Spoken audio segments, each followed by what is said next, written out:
Arsenal, about Liverpool, of course. And so George Addo Jr. will soon be joining me with the Joy Sports Centre. But I think we'll spend some time talking a bit about it. Let me tell you about Oak Plaza Suites in Kumasi, debuting singular luxury accommodation. Explore the kingdom of gold in unrivaled luxury with our midweek special cash rates as low as 825 Ghana cedis from Sundays to Thursdays on the 1st of August to the 30th of September.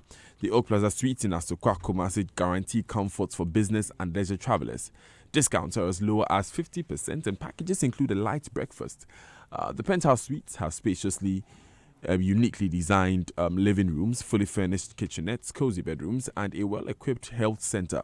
An oasis of tranquility, privacy, and timeless luxury. The Oak Plaza Suites in Asokwa, Kumasi, the pride of the Ashanti region. I've already told you this morning that we'll be having a conversation about the National Health Insurance Scheme. How healthy is the National Health Insurance Scheme? But now, though, let's do the news review. And I'm here with Enim Ado. Hi, Daniel. Good morning. Good morning. It's a one-man, one-woman show this morning. Yeah, just the two of us. Yeah, should play a theme song to end. Just the two of us, I know, right? So, good day today. Excited about the holiday? Yeah, of course. I'm always excited about holidays. You know that. But before you go into the front pages, the news review is brought to you by Interplus. Wherever you are, we make sure water reaches you even in space. First Atlantic Bank, refreshingly different. Enterprise Life, the Enterprise Life Funeral Finance Plan, unlimited. Enterprise, your advantage. I'm sure that by now you don't like to even see a garden hose. I mean, imagine walking around the entire lawn, just to make sure that it stays a bit green. Yes, and if you don't have a lawn, this is aspirational content for you. If you do have a lawn, though, a brown lawn must not look good. Stay green with In Green. Contact Interplus for your automatic lawn irrigation materials and more. Call us now on 0302-819-000. In Green is another quality solution from Interplaza. With Interplaza, wherever you are, we make sure water reaches you, even in space.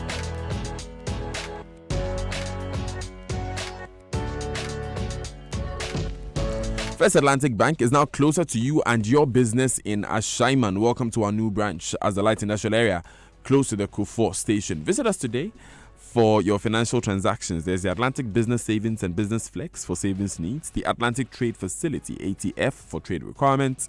Our flexible consumer loans are also structured to meet your credit needs. First Atlantic also offers one of the safest and customer-friendly electronic banking product suites covered by both PCI DSS and ISO security certifications. We offer state-of-the-art internet banking, mobile banking, POS terminals, and a raft of other services that you can only get with First Atlantic Bank. Simply walk into the First Atlantic Bank Ashaiman branch near the Kufuor station for your purple experience. First Atlantic Bank, refreshingly different. Hi, anymore again. Hi, Daniel. You ready for the headlines? Yes, give me the headlines. Okay, on the front page of the Ghanaian Times, Dr. Blacksmith grabbed for allegedly manufacturing guns and explosive. 110th birthday of Dr. Kwame Nkrumah marked. Make Africa land of opportunities for the youth. That's according to President Akufo-Addo. And the talk time tax takes effect on October the 1st. So those are two stories that are on almost every front page. That's Doctor and the Blacksmith who were grabbed at Alajo yesterday. It's also on the front page of the Daily Graphic. The communication service tax increase that you mentioned is also here.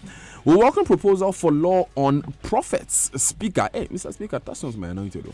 That's on the front page of the Daily Graphic. On the back page, Stallions stun Black Stars B in Kumasi. That's the qualifier for the Chan tournament. The Stallions scored the Black Stars in Kumasi. Okay, on the front page of the Daily Guide, that guns and explosive story as well. President wades into Galamsey Queen deportation, and really sad, floods kill 7 kids in Kumasi. Professor Ade is the new GRA board chairman, and Mahama wants NDC ceasefire on Otumfuo.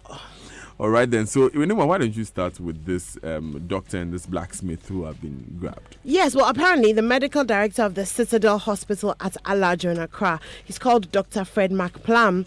On Friday, he was arrested by the police, military, and national security because apparently he's been making guns and explosives at the health facility. He had an accomplice, a blacksmith, who is yet to be identified. They're currently at the BNI to assist in further investigations.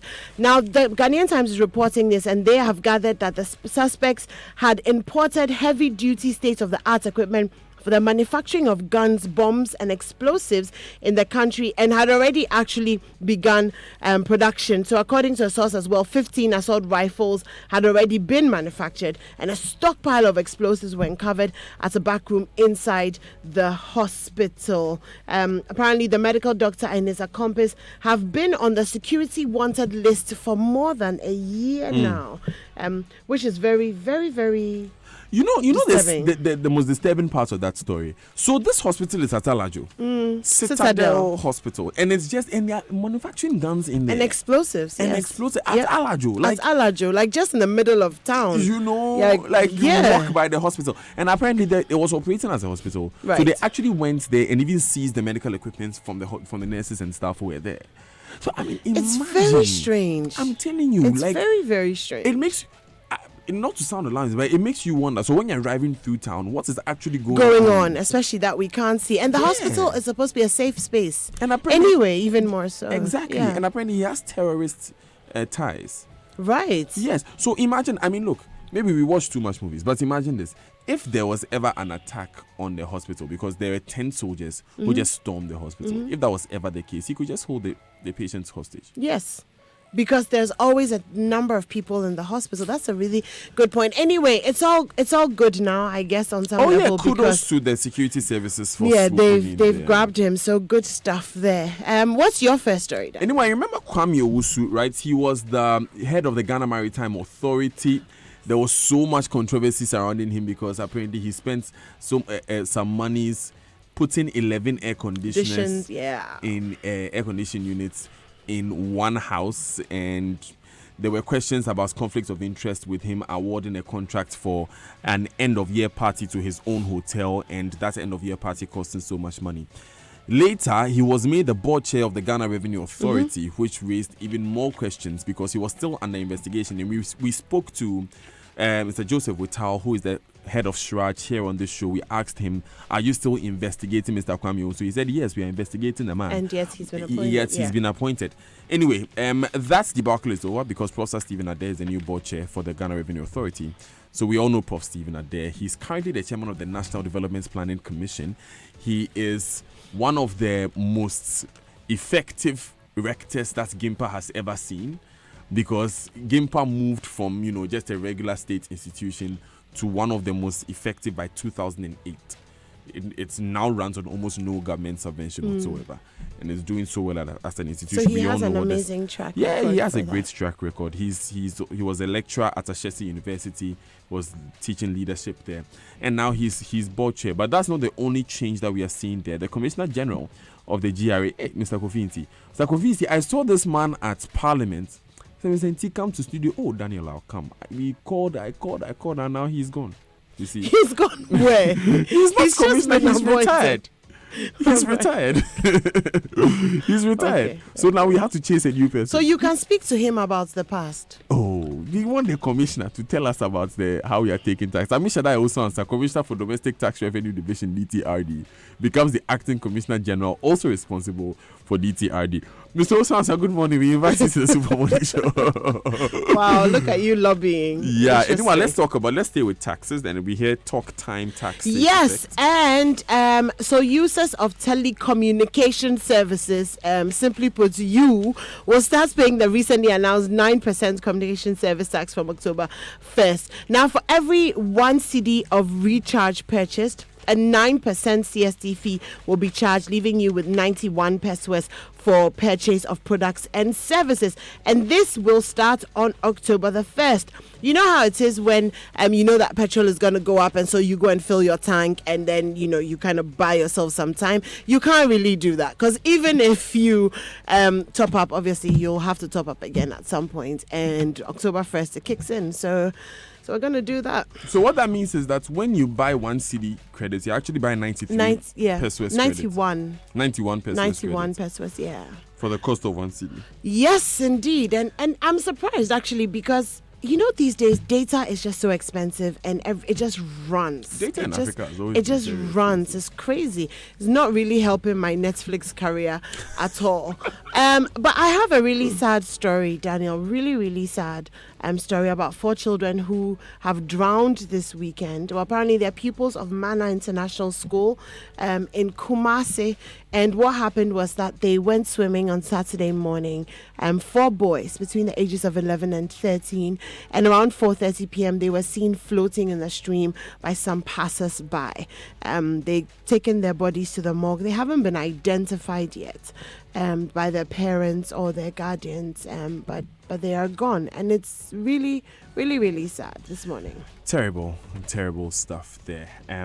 The Speaker of Parliament has been speaking. Over the weekend he spoke on Friday, I believe. He spoke at the National Peace Council's commemoration of the World Peace Day, and he mentioned, among other things, that he's welcoming proposals to enact a law that will regulate the operations of doom-mongers operating as prophets before the activities plunge the country into chaos. Oh, that's an interesting one. In June this year, anyway, you won't believe this, the Speaker of Parliament directed a joint committee of youth, sports, culture and legal and constitutional and parliamentary affairs to investigate the possibility of regulating churches and other religious groups in the country. He gave the joint committee a month to finish the work and submit a report to the House. Now, we all know that at the beginning of this year, Reverend Isaac Owusu Bempa prophesied that Sheikh Usman Nuhu Shaributu, Chief Imam, will not see the end of the year. And we know what kind of controversy that caused. People charged on his church premises, people attacked vandalized his property. Eventually, he had to apologize. But that's just one of the many examples of cases where people prophesy, they say things that others are not comfortable with, and so it degenerates into something that is not also is even not remember palatable. with musicians. I mean, there was the whole Ebony case. There was the Kwame Eugene when he was called and said he won't go, and and the question has always been raised about the publicity that is sometimes attached to some of these prophecies. The argument has been made that if, as it were, God has revealed something to you, why does it have to be so publicly told? For example, as opposed to just going to them and saying, oh, this, and that. And so it's really a murky grey area, isn't it? Yeah, it is. But Rwanda has been regulating churches now. Mm-hmm. And I even know pastors in Rwanda who find it difficult to find meeting places as a result of this regulation there. Yeah. Paul Kagame, among other things, has said that if you don't have a degree in theology, you will not be allowed to run a church, because he's tired of these charlatans and these uneducated people who are misleading it.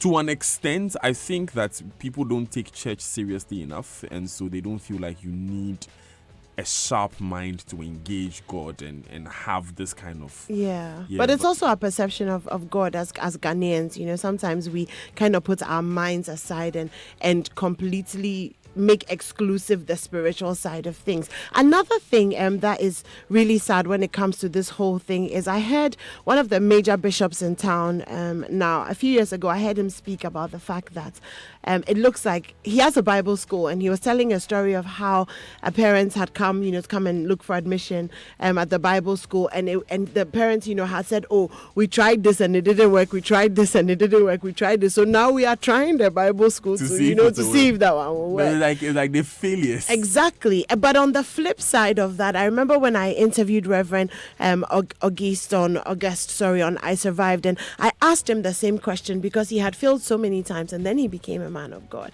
And so I asked him that with that perception of men of God doing this as a last resort thing, what did he think? And he, told me a very interesting story, but the conclusion was that there's so many different things that prepare you to sit in that office. So associating with failure, associating with pain, associating with sin, so that then you understand grace. And so it's a very difficult place to maneuver because there are two different sides of it. But it makes me sad, because every time we do things like this, it really affects the perception of God. There's a meme that I posted a few days ago, and it says 98% of the Christians that you meet don't look anything like Jesus. Just saying, and so for us who are Christians, it makes me question. sad. Yeah, It's a big question, but I think that to the topic, when the speaker says that churches should be regulated, in the end, it's how it comes out that we should see, because what we are talking about with education and Kagame is just one example, one aspect in one place as Rwanda, and we know that there's the big challenge that he wants to see addressed is the Doomsday prophet, the so-called Doomsday prophet. So we wait to see what will become of it, how it will be translated. I know that the Christian community is not averse to it. The last time that we had, and our good friend Reverend Dr. Opuni Frimpo, he was here this morning. The last time he was here with a Reverend Professor Asamoah Jedu, they were not averse to the subjects. They actually welcomed the subjects of regulation. But Reverend Dr. Opuni Frimpo, who is former General Secretary of the Christian Council, believes that churches should self-regulate, so that organizations like the Christian Council should be given a backing of law, so that they can regulate, so that it's done with love, because sometimes those coming from outside. Yeah, obviously. Anyway, we've kept long on this one. Let's move to these Nigerians who have so 31 Nigerians have been grabbed for alleged cyber fraud at Newcastle. When I saw Newcastle, my mind actually went straight to football, but a suburb of Millennium City that's in Kaswa, in the central. Kaswa is still... wait. So the Newcastle is in Kaswa. Yeah, and Kaswa is in the central region.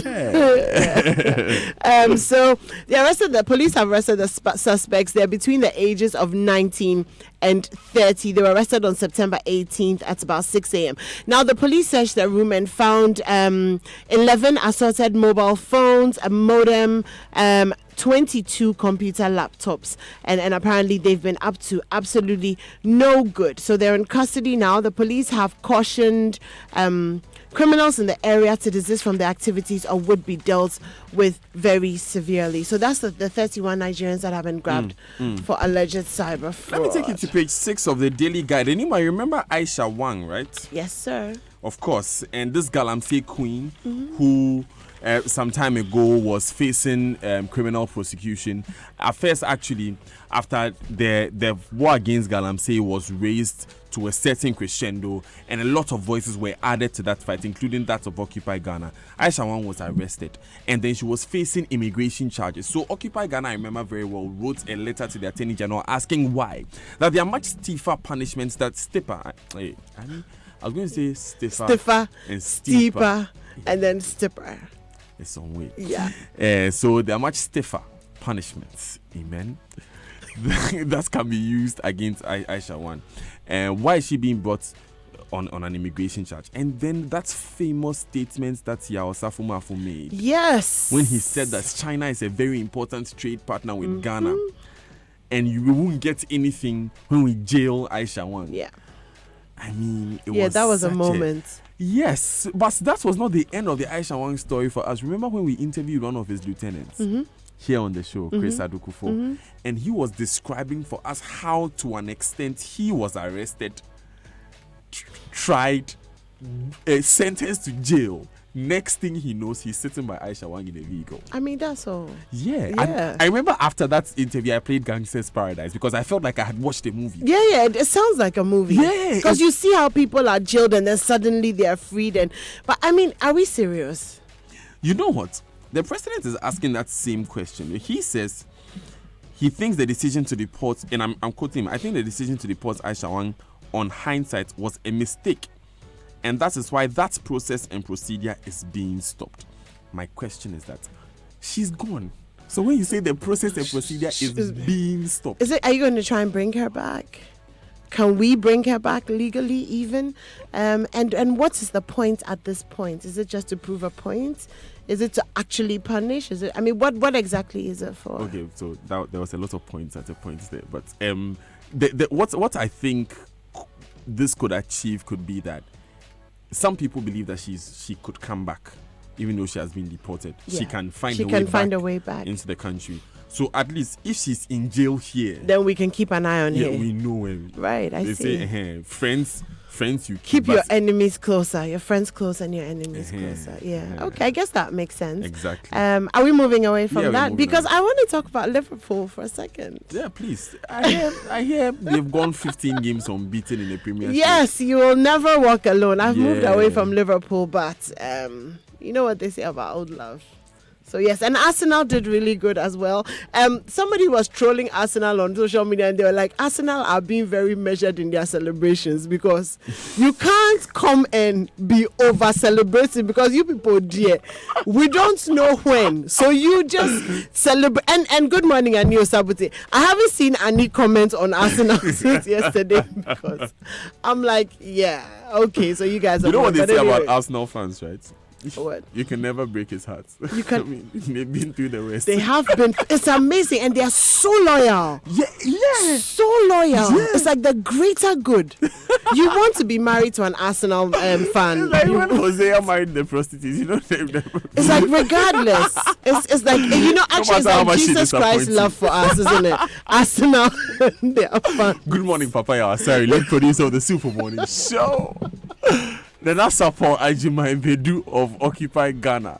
But I mean, today is glad tidings that we bring. It is, because congratulations. You managed to scrape a win against 2-0 down and then 3-2. Like, it's amazing. Come back here. These are the moments we live for, Arsenal. I should have made this a message of motivation this morning. Rare, few and far between, but worth the wait.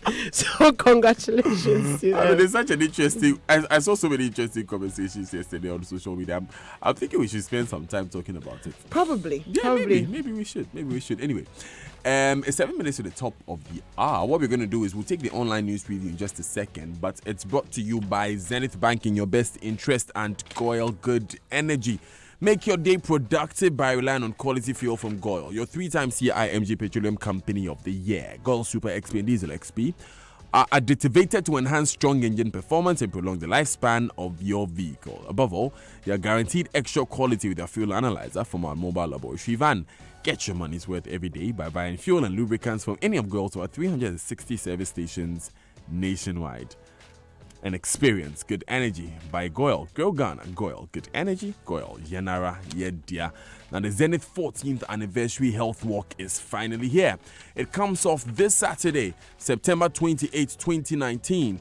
And the venue will be the Zenith Bank head office on the Independence Avenue at 6 a.m. sharp. Oh, you know our good friend Henry Oro is leaving? Oh. He's leaving as Zenith Bank. That's very sad. But it's sad for us who he's leaving, but it's good news for him. I really enjoyed that interview. Very, very interesting, very enlightening. Do you know where he's going? Yeah, he's been promoted. He's going to be a head of territory or something like that. Right. Yeah. Interesting. Well, congratulations. I'm told it's a higher position than what he was, a national CEO. Okay. Yeah, but I don't have the details of that. Okay. Yes, well, congratulations regardless. Beautiful. Now, come, let's go light and live. Oh, and he's an Arsenal fan. Well, there you go. I will not join you in this. Good morning, Henry Oro of Zenith Bank. I mean, it's all love. Mr. Oro, it's all love. Let's go light Gunners. and live light at the Zenith 14th anniversary health walk on Saturday, September 28, 2019 at 6 a.m. Zenith Bank in your best interest. Now, imagine a funeral finance plan that puts you in control from the start. That's what the Enterprise Funeral Finance Plan Unlimited does. With the Enterprise Funeral Finance Plan Unlimited, you have no limits and no restrictions. You are free to choose your premiums, policy lifespan, beneficiaries, and even your benefits. No age restrictions and no lapse. Sign up for the Enterprise Funeral Finance Plan Unlimited today for your own good. Zenith Bank. Oh, pardon me. I mean, it's Enterprise. Your advantage. MyJournalline.com says major boost for emergency care as 96 ambulances land. Interesting story coming in from MyJournalline there. StarFM.com, woman arrested for selling bread baked with pig feed. My goodness. Bread baked with pig feed. Wow. The kind of food we consume in this country. I mean, after the Joy Clean Ghana campaign, the things I have seen anymore. You won't stop eating outside because it's terrible. People are ripening plantain by latrines. They use the heat from the latrine to ripen the plantain. When they went to Choco, someone was smoking fish. Next door was a bathroom. In the bathroom was actual human excreta kept in like a bucket, and it was exposed. In a bathroom. And so there's flies, coming from and here. And you see, cholera is fecal-oral. That means that it leaves... It's eating poop. Basically, the last time there were 21,000 reported cases of cholera when it got to its height in 2015 and we started the National Sanitation Day. And what's the point in doing the National Sanitation Day when you go to Choco, you see these things happening? It's terrible. Anyway, unfortunate news from the BBC.com. Kenyan pupils have been trapped in a classroom after a collapse. Okay, so Mr. Ashide just texted us just to say that I made a mistake as well as the Ghanaian Times because it's actually 93 pesos that will be left after the communication tax. Yes, it's 93 pesos. So the Ghanaian Times has made a bit of an error there. Thank you very much for listening and for sending us that. And good morning to you. Good morning, Ken Ashigbe. Yes. All right then. So take these messages. Stay with us. Good energy.